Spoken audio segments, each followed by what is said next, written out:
الحمد لله نحمده ونستعينه ونستغفره ونعوذ بالله من شرور أنفسنا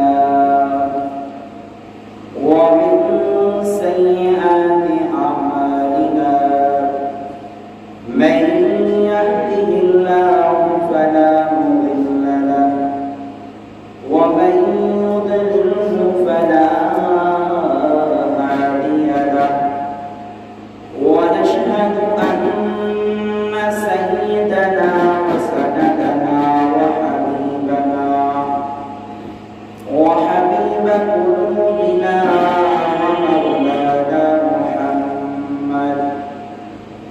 ومولانا محمدا عبده ورسوله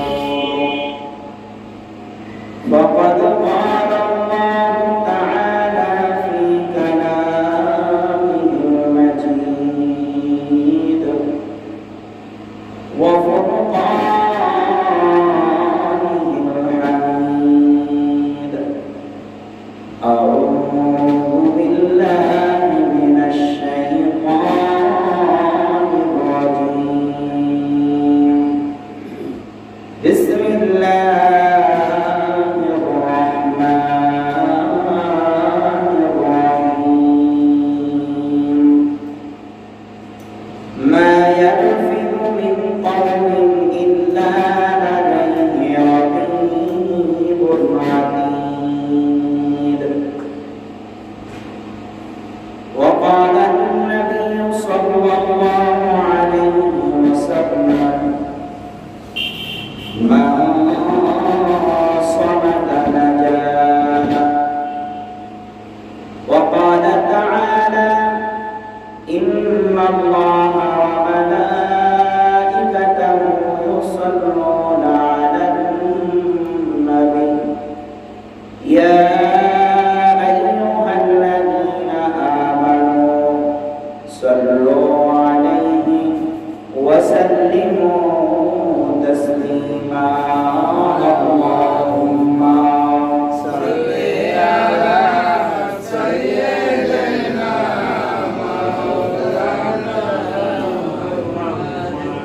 وعلى آل سيدنا مولانا محمد اللهم صل على سيدنا مولانا محمد وعلى آل سيدنا مولانا لا إله إلا الله لا إله إلا الله لا إله إلا الله لا إله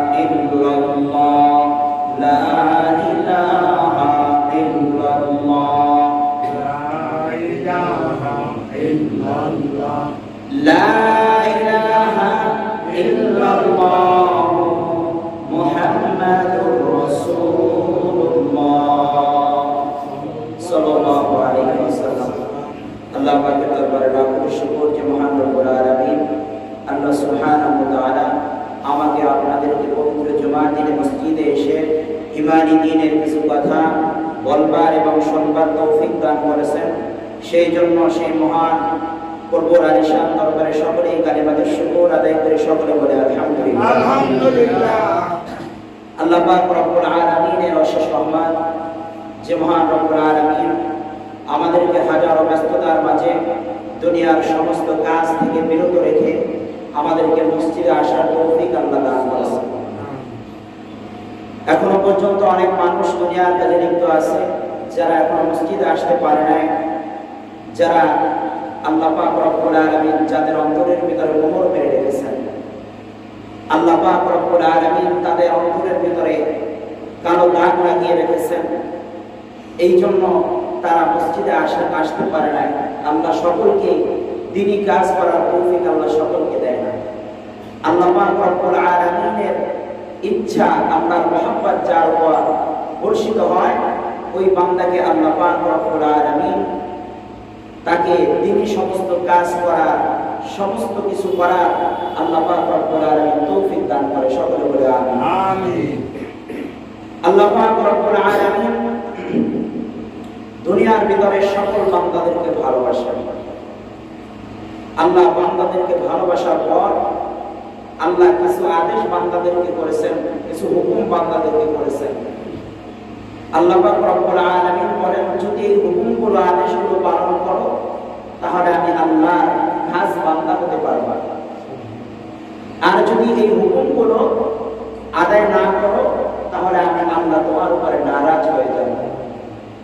দুনিয়ার কোনো মানুষ যদি কোনো ভালো কাজ করে, নেতার সামনে গিয়ে যদি কোনো ব্যক্তি যদি এরকম ভাবে ভালো কাজ করে, নেতা খুশি হয়ে যায়।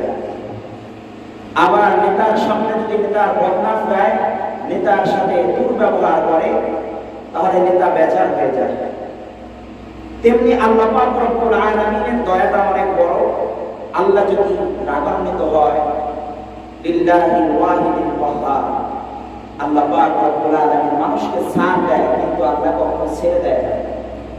মানুষ চিন্তা করতেছে, দুনিয়ার ভিতরে হাঁটতেছে, ঘুরতেছে, খাইতেছে, চলতেছে, ফিরতেছে, গুনাহ করতেছে, জিনা করতেছে, সমস্ত প্রকার বদমাশি, যত প্রকার খারাপ কাজ আছে সব কিছু করতেছে, কিন্তু আল্লাহ কখনো একবার বান্দাকে জিজ্ঞেস করে না যে বান্দা তুমি কেন এগুলো করো। কিন্তু আল্লাহ পাক রব্বুল আলামিন মা ইয়ালফিজু মিন কাওলিন ইল্লা লাদাইহি রাকীবুন আতীদ, আল্লাহ পাক রব্বুল আলামিন সব সময় তোমার জন্য, তোমার কাছে, তোমার পিছনে সব সময় দুইটা জিনিস, দুইটা বস্তু, দুইটা ক্যামেরা আল্লাহ ফিট করে রেখেছেন। বলেন সুবহানাল্লাহ। ডান কাঁধে একজন, ডান কাঁধে একজন, বাম কাঁধে একজন। সমস্ত ক্যামেরা দিয়ে তোমার সমস্ত ফুটেজগুলো ভিডিও আকারে ধারণ করা হচ্ছে। কাল কিয়ামতের ময়দানে তোমার সামনে সমস্ত ফুটেজগুলো আল্লাহ ছেড়ে দেখাবে। তুমি কি করেছো, কোথায় জেনা করছো, কোথায় রাহাজারি করছো, কার 10টা টাকা মেরে খাইছো, কার একখানি জায়গা মেরে খাইছো, সব কিছু আল্লাহ সুবহানাহু ওয়া তাআলা বান্দাকে ভিডিও আকারে দেখাবে। আল্লাহ পাক রব্বুল আলামিন বলেন, মা ইয়ালফিজু মিন কাওলিন ইল্লা লাদাইহি রাকীবুন আতীদ। আমি আল্লাহ পাক রব্বুল আলামিন বান্দার পিছনে সব সময় দুইটা ক্যামেরা ফিট করে রেখেছি। একটা ক্যামেরার মাধ্যমে বান্দা যে খারাপ কাজগুলো করে, এই খারাপ কাজগুলো লিপিবদ্ধ করা হয়। আরেকটা ক্যামেরার মাধ্যমে বান্দা যে ভালো কাজগুলো করে, ভালো আমলগুলো করে, আমলগুলো লেখা হয়। মা ইয়ালফিজু মিন কাওলিন ইল্লা লাদাইহি রাকীবুন আতীদ। বান্দা তুমি কখনো মনে করো না আমি আল্লাহ পাক রব্বুল আলামিন তোমার কিছু দেখি না। তুমি গুনাহ করতেছো এটাও আমি দেখি, তুমি নেক আমল করতেছো এটাও আমি দেখি। আল্লাহ পাক রব্বুল আলামিন বান্দার সমস্ত কিছু আল্লাহ অবগত করেন। সুবহানাল্লাহ। আল্লাহ পাক রব্বুল আলামিন বলেন, ওয়া নাহনু আকরাবু ইলাইহি মিন হাবলিল ওয়ারিদ। বান্দা তুমি যদি চিন্তা করো আমি আল্লাহ পাক রব্বুল আলামিন তোমার থেকে অনেক দূরে, অনেক দূরে, কিন্তু না না, আমি আল্লাহ পাক রব্বুল আলামিন তোমার এত নিকটে, তোমার ঘাড়ের সার রগ যতটা নিকটে তার চাইতেও বেশি আমি আল্লাহ নিকটে। বলেন সুবহানাল্লাহ। ওয়া নাহনু আকরাবু ইলাইহি মিন হাবলিল ওয়ারিদ। আমি আল্লাহ দূরে না, আমি আল্লাহ প্রতিটা বান্দার অন্তরের ভিতরে, আমি আল্লাহ প্রতিটা বান্দার কার্যক্রমগুলো দেখি, বান্দার সমস্ত কাজগুলো আমি দেখি। আল্লাহ পাক রব্বুল আলামিন বলেন, মা ইয়াকুমা ওয়া নাহনু আকরাবু মিন হাবলিল ওয়ারিদ। আমি বান্দার সার ঘাড় রগের চেয়েও আমি বান্দার নিকটে। বলেন সুবহানাল্লাহ। এইটা ভাবতে পারো যে আল্লাহ কিছু বলে না, কি জন্য আল্লাহ বলে না? আল্লাহ ধরা খুব কঠিন ধরা। আল্লাহ হাসরের ময়দানে বান্দাকে ধরবে, এমন ধরা ধরবে বান্দা কখনো আল্লাহর কাছ থেকে রেহাই পাবে না। আল্লাহ পাক রব্বুল আলামিন বলেন, আমি কাল কিয়ামতের ময়দানে দুইটা পারফরম্যান্স তোমাদের জন্য রেখেছি। একটা হলো জান্নাত, আরেকটা হলো জাহান্নাম। একটা পারফরম্যান্স হলো জান্নাত, আরেকটা দুনিয়ার ভিতরে যদি কোনো মানুষ ভালো কাজ করে আল্লাহর পারফরম্যান্সের কারণে যদি দাঁড়ানো হয়, আল্লাহ পাক রব্বুল আলামিন ওই বান্দার জন্য আল্লাহ জান্নাত নির্ধারিত করেছে। বলেন সুবহানাল্লাহ। দুনিয়ায় খারাপ কাজ করার পরেও আল্লাহ বাধা দেয় না কেন? আল্লাহ তোমার পারফরম্যান্সের জন্য আল্লাহ হাসরের ময়দানে একটা ঘর রেখেছেন। অন্যায় করেছো আল্লাহ বাধা দিবে না, হাসরের ময়দানে জাহান্নামের ভিতরে তোমাকে নিক্ষেপ করবে। বলেন নাউযুবিল্লাহ। আল্লাহর নবী আখির পয়গম্বর মুহাম্মদুর রাসূলুল্লাহ সাল্লাল্লাহু আলাইহি ওয়াসাল্লামের মেয়ে আয়েশা সিদ্দিকা রাদিয়াল্লাহু তাআলা আনহা, আল্লাহর হাবিবের মেয়ে হযরত আয়েশা সিদ্দিকা রাদিয়াল্লাহু তাআলা আনহা রাসূলুল্লাহ সাল্লাল্লাহু আলাইহি ওয়াসাল্লামের বাড়ির দিকে রওনা হলো। জামাতা এবং মেয়ে দুইজনই একত্রিত হয়ে রওনা হলো। রাসূলুল্লাহ সাল্লাল্লাহু আলাইহি ওয়াসাল্লামের ঘরের দরজার সামনে দাঁড়াইয়া আখির পয়গম্বরের মেয়ে রাসূলুল্লাহর ঘরের সামনে দাঁড়াইয়া মুহাম্মদুর রাসূলুল্লাহ সাল্লাল্লাহু আলাইহি ওয়াসাল্লামের মেয়ে তার জামাতাকে ঘরের দরজার সামনে দাঁড় করায়া বলতেছেন, হে আমার স্বামী, আমার প্রাণের স্বামী, তুমি একটিবার দাঁড়াও, আমি ঘরের ভিতরে প্রবেশ ভিতরে একবার দেখে তোমাকে আমি ডাকতেছি। বলেন সুবহানাল্লাহ। এটাও আল্লাহ পাক রব্বুল আলামিনের হুকুম। যদি কোনো ঘরে প্রবেশ করতে হয় তাহলে অনুমতি নিয়ে, তোমার বাবার ঘর হোক না কেন, তোমার মায়ের ঘর হোক না কেন, তোমার আত্মীয় স্বজনের ঘর হোক না কেন, ঘরের ভিতরে সর্বপ্রথম সালাম দিয়ে ঢুকতে হবে, অনুমতি গ্রহণ করে তারপর প্রবেশ করতে হবে। আল্লাহর হাবিবের মেয়ে আয়েশা সিদ্দিকা রাদিয়াল্লাহু তাআলা আনহা ঘরের ভিতরে ঢুকলেন। হযরত আলী রাদিয়াল্লাহু তাআলা ঘরের দরজার সামনে দাঁড়ায় রয়েছেন। হযরত ফাতিমা রাদিয়াল্লাহু তাআলা ঘরের ভিতরে ঢুকলেন। ঢোকার পরে ঘরের ভিতর থেকে কান্নার আওয়াজ আসতেছে, আওয়াজ আসতেছে। আয়েশা সিদ্দিকা রাদিয়াল্লাহু তাআলা রাসূলুল্লাহ সাল্লাল্লাহু আলাইহি ওয়াসাল্লামের কান্না তার কানের ভিতরে ভেসে আসলো। আয়েশা সিদ্দিকা রাদিয়াল্লাহু হযরত ফাতিমা রাদিয়াল্লাহু তাআলা ঘরের ভিতরে ঢুকে দেখলেন পয়গম্বর আরবি মুহাম্মদুর রাসূলুল্লাহ আখির জামানার পয়গম্বর দো জাহানের বাদশা সরকার দো আলম হাবিব কিবরিয়া মুহাম্মদুর রাসূলুল্লাহ নবী সাল্লাল্লাহু আলাইহি ওয়াসাল্লাম কাঁদতেছে। বলেন সুবহানাল্লাহ। কি কাঁদতেছে? আল্লাহর হাবিব কাঁদতেছেন ঘরের ভিতরে বসে কাঁদতেছেন। দেখবেন দুনিয়ার ভিতরে যদি কোনো বাবা দুইটা সন্তান থাকে, একটা মেয়ে আর একটা ছেলে যদি থাকে, দেখবেন ছেলের যদি 1% ভালোবাসা মা বাবার জন্য থাকে, মেয়ের থাকবে 100% ভালোবাসা। বলেন সুবহানাল্লাহ। মেয়ের মনটাকে আল্লাহ নরম করে দিয়েছেন, মেয়ের মনটাকে আল্লাহ সহজ করে দিয়েছেন, নরম করে দিয়েছেন। মেয়ের অন্তরের ভিতরে আল্লাহ ভালোবাসাটা বেশি পয়দা করে দিয়েছেন। বলেন সুবহানাল্লাহ। বাবা যদি সন্তান যদি বাবাকে 1% ভালোবাসে, মাকে যদি 1% ভালোবাসে, দেখবেন ঘরের মেয়ে সন্তান বাবা মাকে 100% ভালোবাসবে। এটা আল্লাহ পাক রব্বুল আলামিনের দেওয়া এক নিয়ামত, এক ভালোবাসা মায়ের অন্তরের ভিতরে ধারণ করে দিয়েছেন। বলেন সুবহানাল্লাহ। আম্মা জান হযরত ফাতিমা রাদিয়াল্লাহু তাআলা আনহা রাসূলুল্লাহর ঘরের ভিতরে গিয়া দেখতেছেন পয়গম্বর কাঁদতেছেন।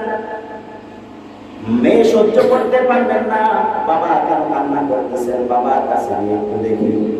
বাবার কাছে গিয়ে বসে বাবা পিঠের উপরে হাত দিয়ে আম্মা জান ফাতিমা রাদিয়াল্লাহু তাআলা আনহা বলতেছেন, বাবা তুমি কেন কান্না করতেছো? হযরত ফাতিমা রাদিয়াল্লাহু তাআলার কথা শুনে রাসূলুল্লাহ সাল্লাল্লাহু আলাইহি ওয়াসাল্লাম আরো জোরে চিৎকার করতেছেন, আরো জোরে কান্না করতেছেন। ফাতিমা রাদিয়াল্লাহু তাআলা জিজ্ঞেস করতেছেন, বাবা তুমি কেন কাঁদতেছো? তোমার মা তো তুমি ছোট থাকতে তোমার মা মারা গেছে, তোমার মায়ের জন্য কাঁদতেছো কিনা? তুমি তো তোমার বাবাকে দেখো না, তুমি দুনিয়াতে ভূমিষ্ঠ হওয়ার আগে তোমার বাবা দুনিয়া থেকে ইন্তিকাল করে চলে গেছে, তুমি বাবার জন্য কাঁদো কিনা? ফাতিমা রাদিয়াল্লাহু তাআলা এই কথা শুনে রাসূলুল্লাহ সাল্লাল্লাহু আলাইহি ওয়াসাল্লাম বলতেছেন, হে আমার মা ফাতিমা, আমি এই জন্য কাঁদি না, আমি আমার বাবার জন্য কাঁদি না, আমি আমার মায়ের জন্য কাঁদি না ফাতিমা। আমি কি জন্য কাঁদি জানো? আমি কাঁদি কিছুদিন আগে আল্লাহ রাব্বুল আলামিন আমি হাবিবে কিবরিয়াকে আসমানে নিয়ে গিয়েছিলেন। বলেন সুবহানাল্লাহ। আমি হাবিব কিবরিয়া মুহাম্মদুর রাসূলুল্লাহ সাল্লাল্লাহু আলাইহি সাল্লাম, আমি আল্লাহর হাবিবকে আল্লাহ পাক রব্বুল আলামিন তার দিদার নসিব করার জন্য আল্লাহ আরশে মহল্লার ভিতরে নিয়ে গেছেন। বলেন সুবহানাল্লাহ। আল্লাহ মিরাজে নিয়ে গিয়েছেন। আল্লাহ মিরাজে নেওয়ার পরে আল্লাহ পাক রব্বুল আলামিন আমাকে দুইটা দৃষ্টান্ত দেখালেন। দুইটা মুরাক্কাবার ভিতরে আল্লাহ আমাকে ঘোরালেন, দুইটা পারফরম্যান্স আল্লাহ আমাকে দেখালেন। আল্লাহর হাবিব মুহাম্মদুর রাসূলুল্লাহ সাল্লাল্লাহু আলাইহি সাল্লামের পাশে মা ফাতেমা রাদিয়াল্লাহু তাআলা আনহা বসা। রাসূলুল্লাহ সাল্লাল্লাহু আলাইহি সাল্লামের কথা শুনে ফাতেমা রাদিয়াল্লাহু তাআলা আনহা জিজ্ঞেস করতেছেন, হে আমার পিতা, কিসের জন্য আল্লাহ আপনাকে আসমানে নিয়ে গিয়েছিল আমাকে বর্ণনা করেন। আর এমন দুইটা জিনিস আপনাকে দেখিয়েছে, এই দুইটা জিনিসের কারণে আপনি কেন কান্না করতেছেন আমাকে একবার বলেন, আমাকে একবার করে বলেন। আম্মা জান ফাতেমা রাদিয়াল্লাহু তাআলা বলতেছে, ইয়া আমার মেয়ে শোনো, আমাকে কি জন্য আল্লাহ আসমানে নিয়ে গিয়েছিলেন, এই দুইটা জিনিস দেখিয়েছেন। এক নম্বর জিনিস হলো আল্লাহ আমাকে জান্নাত দেখিয়েছে। যখনই জান্নাত দেখলাম আমার মনটা খুশি হয়ে গেল। আমি জান্নাত দেখার পরে আল্লাহ রাব্বুল ইজ্জাতুল জালালের কাছে জাহান্নামের মুরাক্কাবাত আমি দেখতে চাইলাম। আল্লাহ পাক রব্বুল আলামিন আমাকে জাহান্নামের ভিতরে দেখানোর জন্য, পরিদর্শন করার জন্য হযরত জিবরাইল জাহান্নামের সামনে আমাকে নিয়ে গিয়েছে। বলতেছে, মা, আমি জাহান্নামের গোড়ায় গিয়ে যখন দাঁড়ালাম আমি এমন দৃশ্য দেখলাম, ওই দৃশ্যগুলো যদি আমার আজকে মনে পড়ে আমার ভিতর থেকে কলিজা পড়ে যায়। বলেন সুবহানাল্লাহ। বলতেছে, শোনো মা, আমি জাহান্নামের দরজার সামনে গিয়ে দেখতেছি জাহান্নামের ভিতরে এত নারী, সমস্ত জাহান্নামের ভিতরে পুরুষদের থেকে 2 গুণ নারী জাহান্নামের ভিতরে। আমি রাসূলুল্লাহ সাল্লাল্লাহু আলাইহি সাল্লাম জাহান্নামের মালিক ফেরেশতাকে ডাক দিয়ে বললাম, জাহান্নামের মালিক ফেরেশতা, এই নারীগুলো কেন জাহান্নামের ভিতরে আছে? ও আমার পর্দার মাগো, যারা মাইকের আওয়াজ শুনেন, আজকে আলোচনা আপনাদের জন্য, আজকে আলোচনা আপনাদের জন্য। আপনারা অনেক জায়গায় মাহফিল শুনতে পারেন না, পুরুষরা অনেক জায়গায় মাহফিলে গিয়ে আলোচনা শুনে তাদের অন্তরের ভিতরে রাসূলুল্লাহ সাল্লাল্লাহু আলাইহি সাল্লামের মহব্বত পয়দা করে। কিন্তু মা বোনেরা, আজকে সমাজের ভিতরে মা বোনেরা এত নষ্ট হয়ে গিয়েছে, জাহান্নামের দিকে এত ধাবিত হয়ে গিয়েছে। আল্লাহর হাবিবের হাদিস রাসূলুল্লাহ সাল্লাল্লাহু আলাইহি সাল্লাম বলেন, 100 ভিতরে 100 মহিলার ভিতরে 99 জন মহিলা জাহান্নামে যাবে। বলেন নাউজুবিল্লাহ। দুনিয়ার ভিতরে যদি 100 মহিলা থাকে, 100 মহিলার ভিতরে 99 জন মহিলা জাহান্নামের ভিতরে যাবে, একজন মহিলা জান্নাতে যাবে। বলেন সুবহানাল্লাহ। আল্লাহর হাবিবের কথা মাগো পর্দার মা, সাবধান হয়ে যাও। আল্লাহর হাবিব এই 1500 বছর আগে আল্লাহর হাবিব যে কথাগুলো বলে গিয়েছেন, এই কথাগুলো ধাপে ধাপে এরকম ভাবে কথাগুলো ধাপে ধাপে মানুষগুলো দেখতেছে। মহিলারা যে বেহায়া হইতেছে, জাহান্নামের দিকে যেভাবে ধাবিত হইতেছে, আল্লাহর হাবিবের হাদিস কখনো মিথ্যা হতে পারে না। বর্তমানের মহিলারা, যারা মহিলা রাসূলুল্লাহ সাল্লাল্লাহু আলাইহি সাল্লাম বলতেছেন, আমি যখন জাহান্নামের দিকে তাকালাম দেখতেছি মহিলা আর মহিলা। 100 জন মহিলার ভিতরে 99 জন মহিলা জাহান্নামী, আর শুধু একজন মহিলা জান্নাত। কি অবস্থা, কি অবস্থা! আল্লাহর হাবিব মুহাম্মদুর রাসূলুল্লাহ সাল্লাল্লাহু আলাইহি সাল্লামের কাছে জিজ্ঞেস করতেছে, ইয়া রাসূলুল্লাহ, আমার বাবা ফাতেমা রাদিয়াল্লাহু তাআলা জিজ্ঞেস করতেছেন, ইয়া রাসূলুল্লাহ, ইয়া হাবিবাল্লাহ, বাবা আপনি জাহান্নামের দিকে তাকায়া আর কি কি দেখছেন আমাকে একটু বর্ণনা করেন। রাসূলুল্লাহ সাল্লাল্লাহু আলাইহি সাল্লাম আরো জোরে কাঁদতেছেন, পয়গম্বরের সমস্ত রোগগুলো দাঁড়ায় গেছে, রাসূলুল্লাহর সমস্ত গায়ের পশমগুলো দাঁড়ায় গেছে। রাসূলুল্লাহ সাল্লাল্লাহু আলাইহি সাল্লাম হাওমা করে কাঁদতেছেন, হাওমা করে কাঁদতেছেন। কিন্তু মেয়ে বলে কথা, পয়গম্বরের কান্নার আওয়াজ শুনে ফাতেমা রাদিয়াল্লাহু তাআলা কান্না সহ্য করতে পারলেন না। ফাতেমা রাদিয়াল্লাহু তাআলা চোখের পানিগুলো মুছতেছেন আর বাবাকে সান্ত্বনা দিতেছেন, বলতেছেন বাবা জাহান্নামের বর্ণনাগুলো আমাকে একটু শোনান, আমি ফাতেমা আপনার মুখ থেকে জাহান্নামের বর্ণনাগুলো শুনতে চাই। বলেন সুবহানাল্লাহ। ফাতেমা রাদিয়াল্লাহু তাআলা আনহাকে রাসূলুল্লাহ সাল্লাল্লাহু আলাইহি ওয়াসাল্লাম বললেন, মা শোনো, আমি যখন জাহান্নামের দিকে তাকাই, জাহান্নামের দিকে তাকানোর পর দেখতেছি জাহান্নামের ভিতরে এক শ্রেণীর নারী আল্লাহ পাক রব্বুল আলামিন জাহান্নামের ফেরেশতার দ্বারা এক শ্রেণীর নারীগণকে এরকম ভাবে জিহ্বার ভিতরে জাহান্নামের রশি লাগাইয়া ওই জাহান্নামের আগুনের ভিতরে ঝুলন্ত অবস্থায় রাখছেন। আল্লাহর হাবিব কথা বলতেছেন, আমি দেখতেছি জাহান্নামের ভিতরে এক শ্রেণীর নারীকে জিহ্বার ভিতরে জাহান্নামের রশি লাগাইয়া জাহান্নামের ভিতরে ঝুলন্ত অবস্থায় রাখছেন। জাহান্নামের আগুনের উত্তপ্ত আগুনের বিরিহান শিখায় ওই জাহান্নামের নারীর সমস্ত শরীরগুলো পচে গলে গলে পড়তেছে। বলেন নাউজুবিল্লাহ। মাথা থেকে টকবক করে মসলগুলো টকবক করে পড়তেছে, মাথা থেকে বাহির হয়ে গেছে। দেখবেন ও পর্দার মা, যখন আপনি ঘরের ভিতরে ভাত রান্না করেন, ভাতের পাতিলের ভিতরে দেখবেন ভাত যখন সিদ্ধ হয়ে যায়, ভাত যখন সিদ্ধ হয়ে যায় ভাতের পাতিলের ভিতরে দেখবেন এমন ভাবে টকবক করে, এমন ভাবে টকবক করে। ওর চেয়েও বেশি জাহান্নামের শাস্তি কঠিন হবে। টকবক করে ভাতের পাতিলা থেকে দেখবেন কিছু ভাত এরকম ভাবে জমিনের ভিতরে পড়ে যায়। ও পর্দার মা, ভালো করে শোনো, ভালো করে শোনো। যারা আজকে নামাজ পড়ো না, আল্লাহর বিধিবিধান মানো না, মনে করো দুনিয়ার ভিতরে আমি আমার স্বামীর সাথে আরাম আয়েশ করে আমার জীবন শেষ হয়ে যাবে। না না, তোমার কিছু কর্তব্য আছে। যদি জান্নাতি নারী হতে চাও, ফাতেমা রাদিয়াল্লাহু তাআলা নিসাই আহলুল জান্নাহ, জান্নাতের সর্দারিনী মা ফাতেমা রাদিয়াল্লাহু তাআলা আনহার সাথে যদি জান্নাতে যেতে চাও, তাহলে কিছু তোমাদের করণীয় আছে। আল্লাহ পাক রব্বুল আলামিন তোমাদেরকে এই কাজগুলো করতে বলেছেন। বলেন সুবহানাল্লাহ। আল্লাহ পাক রব্বুল আলামিন তোমাদের সামনে পরীক্ষার প্রশ্নগুলো ফাঁস করে দিয়েছেন। কোন পরীক্ষার প্রশ্ন তুমি যদি অমান্য করো, এই পরীক্ষার প্রশ্নের ভিতরে যদি তুমি পাস না করো, এই শাস্তি তোমার হবে আখিরাতের ময়দানে। এগুলো আল্লাহ বলে দিয়েছেন। এরপরেও তোমরা কিভাবে গুনাহ করো চিন্তা করা যায় না।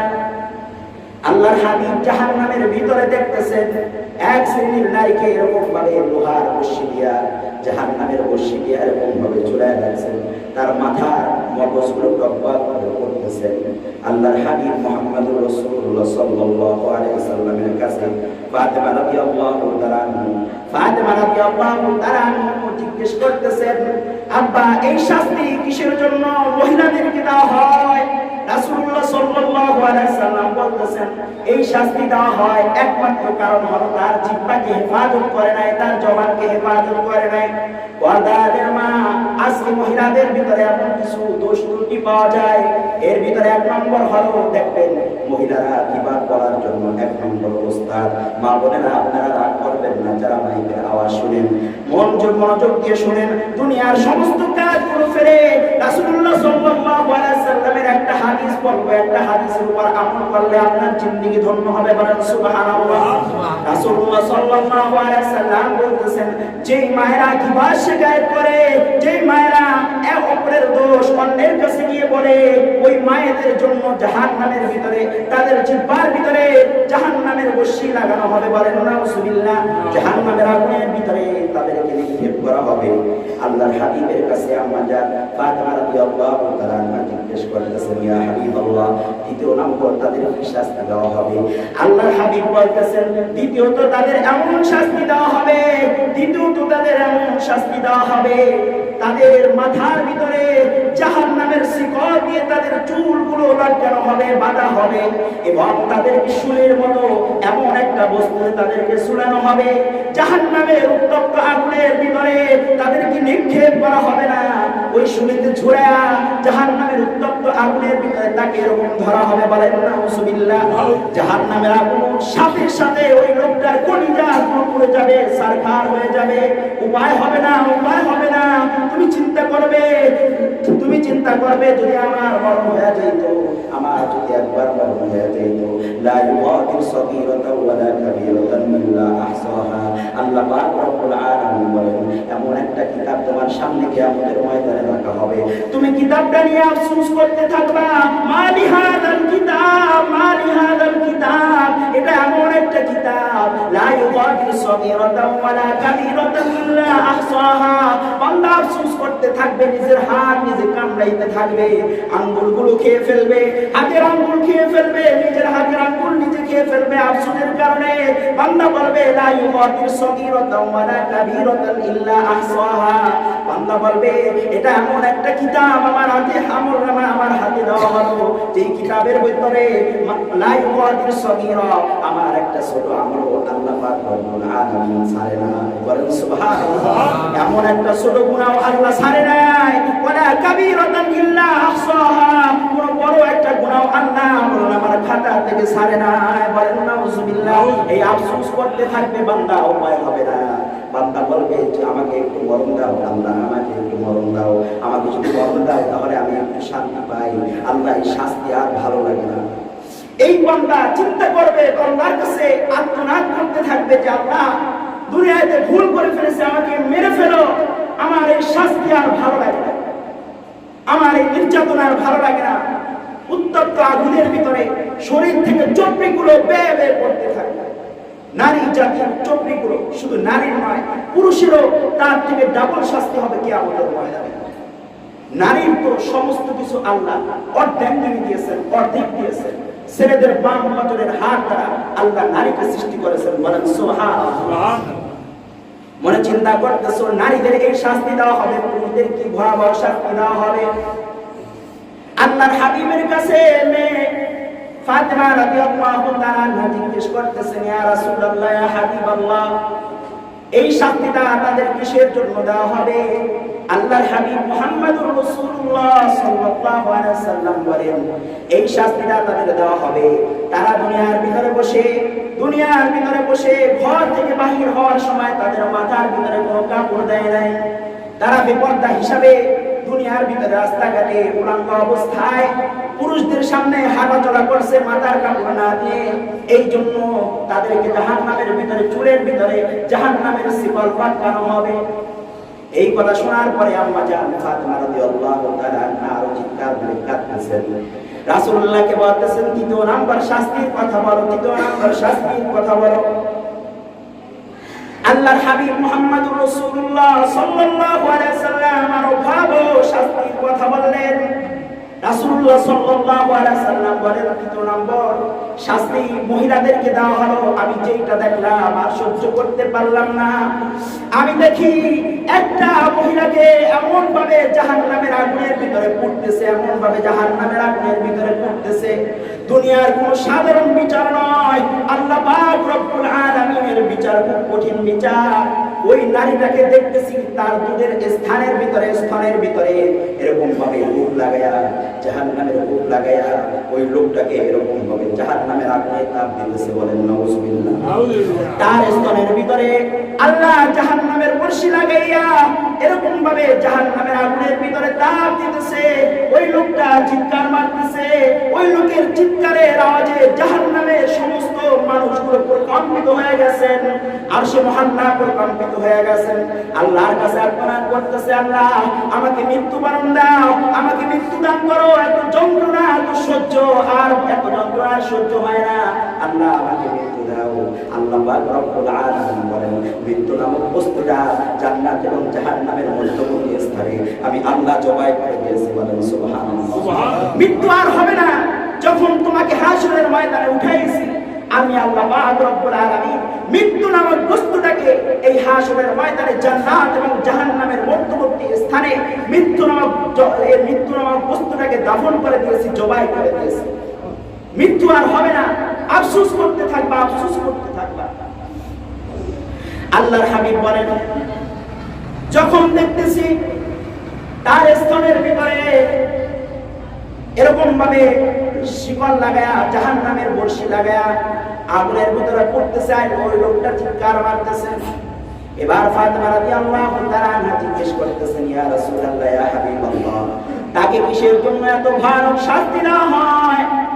রাসূলুল্লাহ সাল্লাল্লাহু আলাইহি সাল্লাম বলতেছেন, এই শাস্তির কারণ হলো যেই মা বোনেরা দুনিয়াতে তার স্বামী থাকা পরেও অন্য পুরুষের সাথে যৌন আচরণ করে, বলেন নাউজুবিল্লাহ, অন্য পুরুষের সাথে কথা বলে, অন্য পুরুষের সাথে মিষ্টি মিষ্টি কথা বলে, তাদের সাথে সম্পর্ক করে, দুনিয়ার ভিতরে তার স্বামী থাকার পরেও অন্য স্ত্রী অন্য পুরুষের সাথে গোপন সম্পর্ক রাখে, ওই সমস্ত নারীদেরকে আল্লাহ তাদের স্তনের ভিতরে জাহান্নামের শিকল লাগাইয়া ওই জাহান্নামের আগুনের ভিতরে আল্লাহ নিক্ষেপ করবে, বলেন নাউজুবিল্লাহ।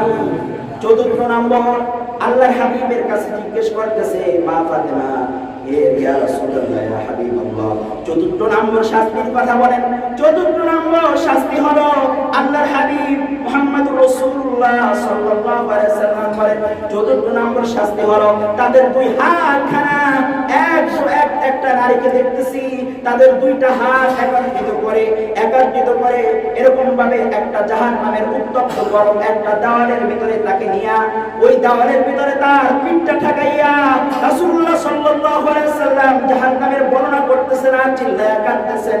দেখতেছি এক মহিলাকে দুইটা হাত একত্রিত করলো, দুইটা হাত একত্রিত করার পরে তার কপালের ভিতরে হাতটা দিল, কপালের ভিতরে হাতটা নিয়া রাসূলুল্লাহ সাল্লাল্লাহু আলাইহি সাল্লাম বলেন, ওই জাহান্নামী ফেরেশতাদেরকে অর্ডার করা হলো, হুকুম করা হলো, তাকে জাহান্নামের দেওয়ালের সাথে তাকে ঠেকায়া তার হাত দুখানা তার কপালের ভিতরে জাহান্নামী প্যারাক মেরে দাও, বলেন নাউজুবিল্লাহ। ওই জাহান্নামী মা, ও আমার পর্দারানের মা, লক্ষ্য করে শোনো, এই শাস্তি কিয়ামতের ময়দানে তোমাকে দিবে কিসের জন্য? কিসের জন্য? শুধু এরকম কপালের ভিতরে জাহান্নামের প্যারাক তোমার কপালের ভিতরে মারবে না। আল্লাহর হাবিব বলেন, তোমার পা দুটাকে উঠায়া পিছন দিয়া বেকা করিয়া তোমার হাতের দুইটা ফাঁকার ভিতরে তোমার পা দুটা আনা হবে, বলেন নাউজুবিল্লাহ।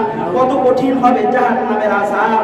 তোমার পা দুটাকে উল্টো ভাবে ভাঙ্গিয়া তোমার এরকম ভাবে হাতের দুইটা যে ফাঁকা থাকবে এই ফাঁকার ভিতরে এরকম ভাবে তোমার পাটা নেওয়া হবে। আর এই শাস্তিটা দেওয়া হবে দুইটা জিনিসের জন্য। একটা জিনিস হলো, এক নম্বর জিনিস হলো, যারা দুনিয়াতে বসিয়া আল্লাহ পাক রব্বুল আলামিনের হুকুম নামাজ পড়ার মাধ্যমে আল্লাহর কুদরতি পায়, এই কপাল দ্বারা সেজদা দিতে পারে না, যাদের তৌফিক ছিল, সামর্থ্য ছিল, সংসারের ভিতরে কোনো অস্থিরতা ছিল না, অভাব ছিল না, শান্তি আর শান্তি, সুখ আর সুখ, সমস্ত নিয়ামত সংসারের ভিতরে ছিল, কিন্তু একটা আমল ছিল না। আল্লাহ পাক রব্বুল আলামিনের দেওয়া হুকুম যে নামাজ, এই নামাজটা তার ঘরের ভিতরে ছিল না। আল্লাহ পাক রব্বুল আলামিন বলেন, এই নামাজের কারণে তোমার কপালের ভিতরে প্যারাক মারা হবে, বলেন নাউজুবিল্লাহ। নামাজের জন্য কপালের ভিতরে প্যারাক মারা হবে। আর দ্বিতীয় নম্বর হলো, দুনিয়ার ভিতরে তুমি হাঁটছো, খেলছো, কিন্তু দুনিয়ার ভিতরে তুমি নাপাক অবস্থায় ছিলে, পর্দার মা। এই জিনিসটা আজকের নারীদের সবচেয়ে বেশি হয়ে থাকে, মহিলারা সবচেয়ে নাপাক অবস্থায় থাকে, পুরুষরাও এখানে যারা আছেন পুরুষরাও অনেক সময় নাপাক অবস্থায় থাকে। অনেকে দেখছি একটা কারণে নাপাক হয়ে মসজিদে ঢুকে আল্লাহর ঘরে সেজদা দেন, কিন্তু আপনারা বুঝতে পারেন না যে আপনার শরীর নাপাক হয়ে আছেন। যখন ইস্তেঞ্জায় যাওয়ার পরে দেখি অনেক বৃদ্ধ বাবাজিরা ঢিলা গ্রুপ ব্যবহার করে না, দেখি শুধু পানি ব্যবহার করে মসজিদে চলে আসে, আল্লাহর কুদরতি পায়ে সেজদায় যায়। আপনার শরীর নাপাক, আপনি নাপাক অবস্থায় আল্লাহর কুদরতি পায়ে সেজদায় দিয়েছেন, আপনার সওয়াব হবে না, বরং আপনার গুনাহ হবে। এইটা অনেক মুরব্বীদেরকে দেখছি যে রাস্তা দিয়ে হাঁটতেছে, নামাজের সময় হয়ে গেছে, দৌড় দিয়া প্রসাবখানায় চলে গেছে, কোনো টাইম টেবিল নাই। প্রসাবখানা চলে যাওয়ার পরে দেখ অনেকে কি করে, অনেকে এরকম জামা দেখি পিছন দিয়ে লাগাইতেছে, প্রসাবখানায় জামা এরকম ঝুলতেছে, প্রসাব লাগতেছে জামা, ওই জামা দিয়ে নামাজ হবে? হ্যাঁ, ওই জামা দিয়ে নামাজ হবে? হবে না। আবার অনেকে কি করে, হাদিসের ভিতরে আছে তোমরা এরকম ভাবে ইস্তেঞ্জা করার পরে সর্বনিম্ন 41 কদম জমিনের ভিতরে হাঁটাহাঁটি করো। দেখবেন ইস্তেঞ্জা করার পরেও দেখবেন আপনার প্রস্রাবের রাস্তা দিয়ে এরকম ফোটা ফোটা ইস্তেঞ্জা বাহির হয়। আপনি যদি পানি ব্যবহার করে সাথে সাথে উঠে যান, ওই পানির সাথে তো আপনার ইস্তেঞ্জাটা মিক্সার হয়ে আপনি যখন উঠে যাবেন, ওই ইস্তেঞ্জাটা তো আপনার শরীরের কাপড়ে লাগবে, নাকি অন্য কোথাও? আপনার শরীরের কাপড়ে লাগবে, আপনার শরীর নাপাক হবে, আপনার কাপড় নাপাক হবে। নামাজের ওয়াজিবের ভিতরে, নামাজের সুন্নাতের ওয়াজিবের ভিতরে 1 নম্বর হলো শরীর পাক, কাপড় পাক। সর্বপ্রথম শরীর পাক হতে হবে, নামাজের শর্ত। দ্বিতীয় নম্বরে নামাজের কাপড় পাক হতে হবে, তারপরে নামাজের জায়গা পাক হতে হবে। যদি আপনার শরীর নাপাক হয়ে থাকে, আপনার নামাজ তো হবে না। যাই বলতেছিলাম, ওই সমস্ত লোকদেরকে আল্লাহ পাক রব্বুল আলামিন জাহান্নামের ভিতরে এইভাবে শাস্তি দিবেন। তাদের লজ্জাস্থানের ভিতরে জাহান্নামের শিকল দিয়া আল্লাহ পাক রব্বুল আলামিন জাহান্নামের শিকল দিয়া তাদের লজ্জাস্থানের ভিতরে জাহান্নামের ভিতরে ঝুলন্ত অবস্থায় রাখবেন। যারা আপনারা মনে করতেছেন এটা কোনো আমল না, রাসূলুল্লাহ সাল্লাল্লাহু আলাইহি ওয়াসাল্লামের একটা সুন্নাত। আল্লাহর ফরজ হুকুম হলো পবিত্রতা অর্জন করা, আল্লাহর ফরজ হুকুম। আপনি যদি নাপাক অবস্থায় দুনিয়া থেকে ইন্তেকাল করেন, আপনার কি হবে সেটা জানা নাই। আপনি নাপাক অবস্থায় মসজিদে এসে সিজদায় দিতেছেন। অনেক মা বোন, অনেক নারীরা যাদের ফরজ গোসল, ফরজ হওয়া সত্ত্বেও যারা গোসল করে না, ওই সমস্ত নারীদেরকে আল্লাহ পাক রব্বুল আলামিন জাহান্নামের ভিতরে এই শাস্তি দিবেন। তাদের পাগুলো এরকম ভাবে ভেঙে তাদের হাতের ভিতরে ঢুকায় দেওয়া হবে। আল্লাহর হাবিব মুহাম্মদুর রাসূলুল্লাহ সাল্লাল্লাহু আলাইহি ওয়াসাল্লাম বলেন, আত-তুহুরু শাতরুল ঈমান, পবিত্রতা হলো তোমার ঈমানের একটা অঙ্গ। বলেন সুবহানাল্লাহ। তোমার ভিতরে পবিত্রতা নাই, তাহরাত নাই, তোমার ভিতরে ঈমান নাই, ঈমানের ভিতরে দুর্বলতা আছে। তোমার ভিতরে পবিত্রতা আছে, তাহরাত আছে, তোমার ভিতরে আল্লাহর মুহাব্বত আছে, রাসূলের মুহাব্বত আছে। বলেন সুবহানাল্লাহ। পবিত্রতা যে মুমিনের ভিতরে নাই, ওই মুমিন কখনো খাঁটি মুমিন হতে পারে না, যার ভিতরে পবিত্রতা নাই। পবিত্রতা হলো ঈমানের একটা অঙ্গ। যেইভাবে মানুষের শরীরের ভিতরে কিছু অঙ্গ প্রত্যঙ্গ আছে, হাত একটা অঙ্গ, পা একটা অঙ্গ, নাক একটা অঙ্গ, চোখ একটা অঙ্গ। যখন তোমার শরীর থেকে একটা অঙ্গ কেটে দেওয়া হয়, তোমার একটা সাইড বরবাদ হয়ে যাবে। তোমার চক্ষু যদি 2টা অঙ্গ যদি উঠে দেওয়া হয়, কি হবে? তোমার শরীরের চোখের এরকম যে চোখের যে আলো আছে, এটা বন্ধ হয়ে যাবে। এইরকম ভাবে ঈমানের ভিতরে একটা অঙ্গ হলো তাহরাত, পবিত্রতা। পবিত্রতা যদি কোনো বান্দা অর্জন না করতে পারে, তার ঈমানের ভিতরে দুর্বলতা আছে, তার ঈমানের একটা অঙ্গ চলে গেল।